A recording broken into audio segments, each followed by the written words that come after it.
and it's the CK. So they take a big bad bruiser for Paparazzi in the safe lane to jump in, start off fights with a stun. They have a great front line. They've got a lot of beefcakes that can absorb that damage to start off fights. Down bottom, we will see some initiation rolling in onto Fenrir.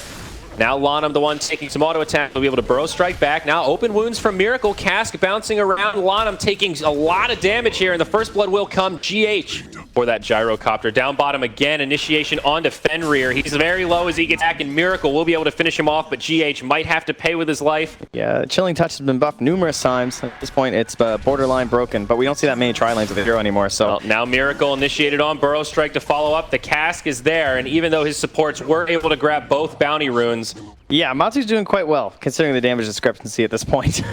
Like, he should not be getting, honestly, that much farm at all. 83 on the puck versus the 68 on the gyrocopter. Yeah, that's after just getting his ring. Yeah, it might not sound like a lot, but on the pro level, that is a huge discrepancy.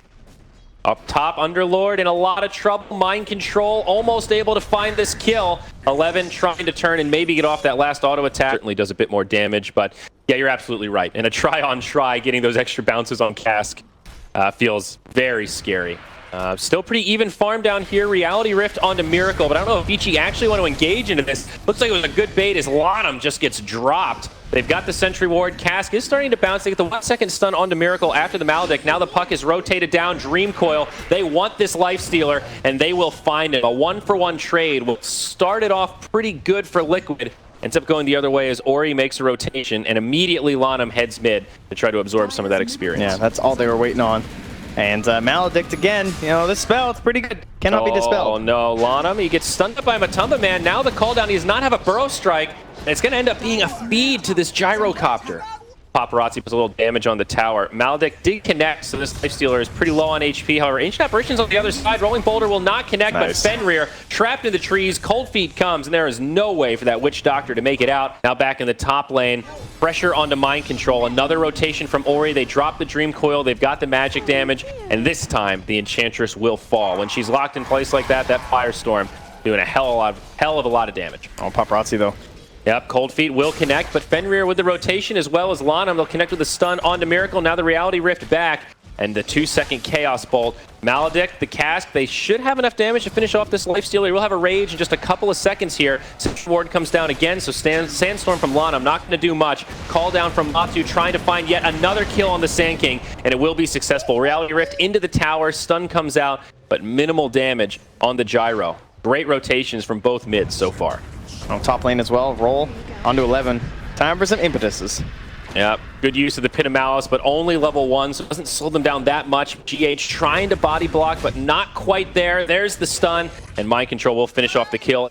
Puck is still #1 on net worth, about 500 ahead of the Gyrocopter, so Ori's rotations have definitely given him a bit more, but just as I say that, GH comes in, drops the stun, drops the silence, and the Fairy Dragon will be put to rest. A dominating streak secured for Matu's Gyrocopter. Just constantly in the same little box. Bottom, smoke rotation from Vici. They're going to go right in onto Miracle. The level 6 Lifestealer is silenced, not able to get an Infest Bomb, but Matu's right there, finds a double off the bat, and now they'll jump in onto Ori. I don't think he's going to be able to make it out here as the Magnetized flies. Triple kill for Matumba Man. That's a huge swing in just 3 minutes. Yeah, there are still concerns for Miracle, I do feel like, in terms of this mid-game, but this is going to be one of those rare games where it feels like Miracle will be the one who's sacked. 11 now initiated onto the mid as GH goes rolling in. Homing missile to follow up. Rocket barrage. The beefy Underlord just gets melted. Yeah, giving away way too many kills right now. They're just rotating so quickly from side Liquid, and I guess just the vision's not quite there. Yeah, Puck does have the Veil of Discord now, so some extra stats up on Ori and extra armor. Not going to do so much against Mind Control as he is putting in a lot of damage. Puck uses the Dream Coil, drops the rotation, and actually has the magic damage to finish off the Ench. Nicely done by Ori to know his limits there, and does find a solo kill. Like, they want to pressure this tower, but not committing too much to it. At least not yet. Just letting Matu chip away. Waiting to see how much Vici will react here. Here's the surprise inside. GH jumps forward onto the Witch Doctor, and Fest comes out, and he will fall during the duration of the silence. Not Lanham. He is dusted up, so no Sandstorm to reset. It's going to be a double. Miracle grabs 2. Vici still in some trouble. Call down, and they're actually going to find the Underlord on top of it all. Matumba Man is way too big. And as we said, just basically in the bottom lane the entire time. The more these towers that get knocked down, the faster that Blink Dagger is going to appear for GH2. And that's he'll just be our infest carrier. They've gotten that momentum that you want to see. Let's be successful. Oh, they ducked the line again. He's got the Burrow Strike to get out, but Ice Blast going to fly ahead. It will connect onto the Witch Doctor, secures the kill there, and it's an easy double. Godlike now for Matumba, and Kuro getting credit for that kill on Fenrir. Liquid. The early morning games have been kind for Liquid. That's up against LFY, first of the day, I think it was. Now here once more, first of the day. Morning team. Dream Coil onto Kuro. Gonna lose the Ancient Apparition here. That'll happen from time to time. Still plenty of burst damage. Definitely enough to find that kill. A little pick-me-up for Vici, but I'm gonna need a bit more than that. Paparazzi going for the TP out. The stun is gonna be there in time from GH. Oh, nicely done. And this might be another freebie on the Chaos Knight as Matu brings his gyrocopter in and executes the Rocket Barrage. Yeah, Rocket Barrage. Just canceling any hopes of armlet toggling there from our CK. Wow. And we're seeing a further variation on this gyro build. Even skipping the drums altogether, it was Tread Drum BKB, and now it's Tread Bracer BKB for Matumba. The only way they get back in this game is if they Reality Rift the gyrocopter. It's tough. It's like... Is there a wing? I mean, if they keep 5-manning, it's going to be extremely difficult like this, right? Underlord. He's supposed to be the beefy one, Trent. He's supposed to be their frontline tank that can absorb a little bit of that damage so the carries can do some return damage. And he just feels like a non-factor right now. They haven't left each other's side this whole time. No one is splitting up. Well, and usually there's a drawback to this. You're moving around as 5. The opportunity cost is less experience, less gold farm. But Vici have kind of been able to not been able to capitalize on that because Liquid have done such a good job finding kills with every rotation. They take the risk, but it pays off as they jump in again onto Underlord.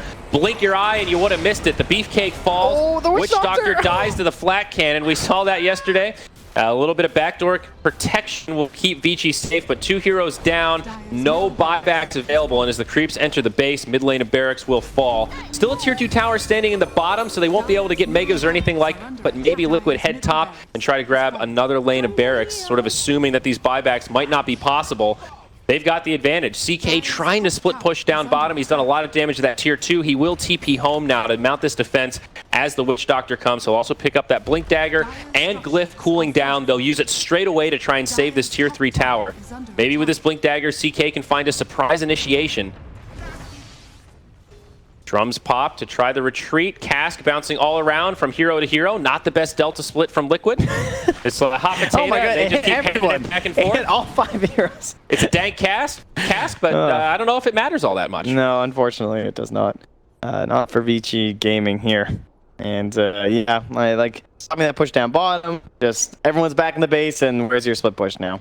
Just very close to expiring on Matumba Man, so needs to be aware of that timing here. Underlord again initiated on. Ice Blast will finish him off. There's the Aegis utilized. In the grave for 45. No buyback as Paparazzi jumps in, tries to go in onto Kuro, gets the stun, but Force Staff keeps the AA alive, and it'll end up being a death for the Chaos Knight. Another hero down, no buyback, in 30 seconds of a 5v3 here. This could be a final hold from Vici. They need this damage as the epicenter comes in, but Liquid are just surviving through it. Batu is too big, the BKB, and the GG. 21 minutes, 28-6. Liquid stay alive as Vici get eliminated.